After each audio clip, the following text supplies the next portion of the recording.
Well, thank you very much.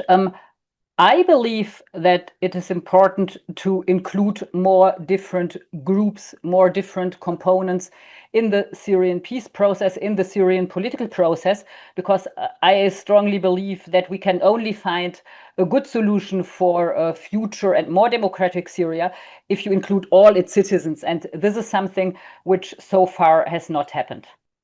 Well, I mean, we went to Yerevan in order to learn from what Armenia has gone through.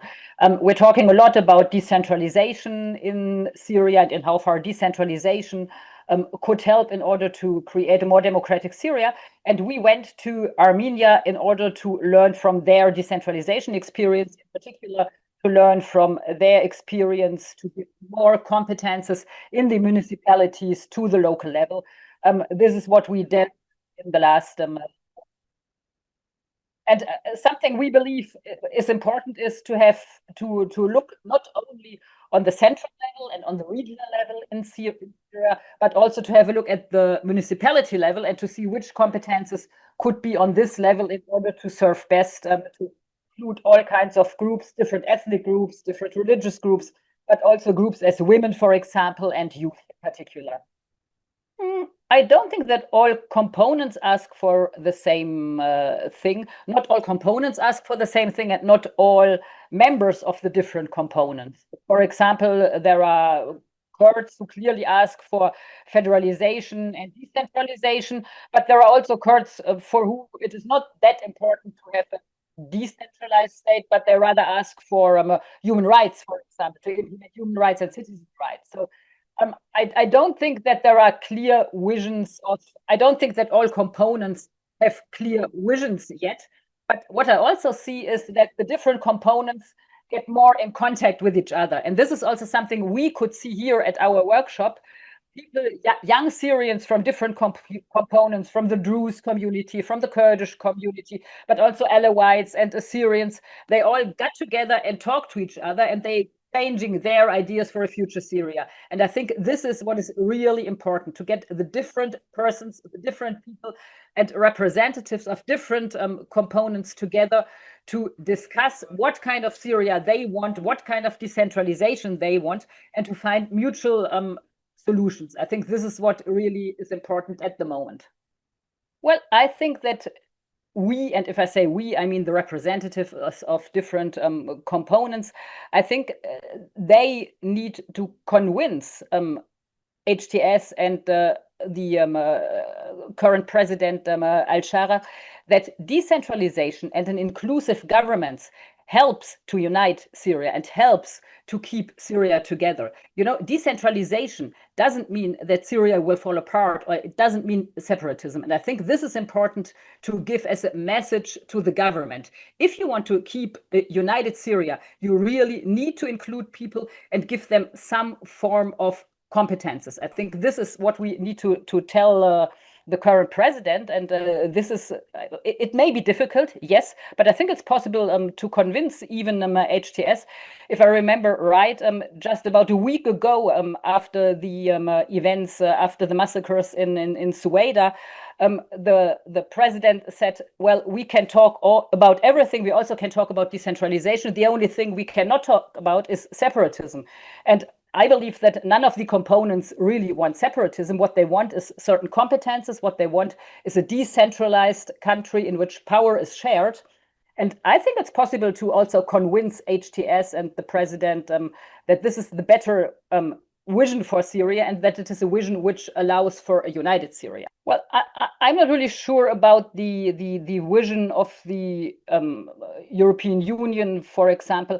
I think for Europe it is extremely important that Syria is stable, and sometimes they mix up stability and just a form of dictatorship. You know, if people don't go to the streets and if people don't demonstrate, Europe tends to think that this means stability, but of course this is not stability. And I believe we also need to convince the different European governments to pressure al-Shara and to pressure the president of Syria in order to allow for more inclusiveness and to allow for more decentralization and to allow for more democracy at all. Well, if we talk about Europe, let's talk about Germany at first. I think the German government is always very hesitant to impose models in Europe to Syria. So, and indeed, it is important that the Syrian population chooses its own system of governance. That's important. I think Europe can help. Europe can show models how a country can be decentralized, how competences can be shifted. This is something Europe can do, but in the end, of course, the Syrian people has to decide what kind of system they want.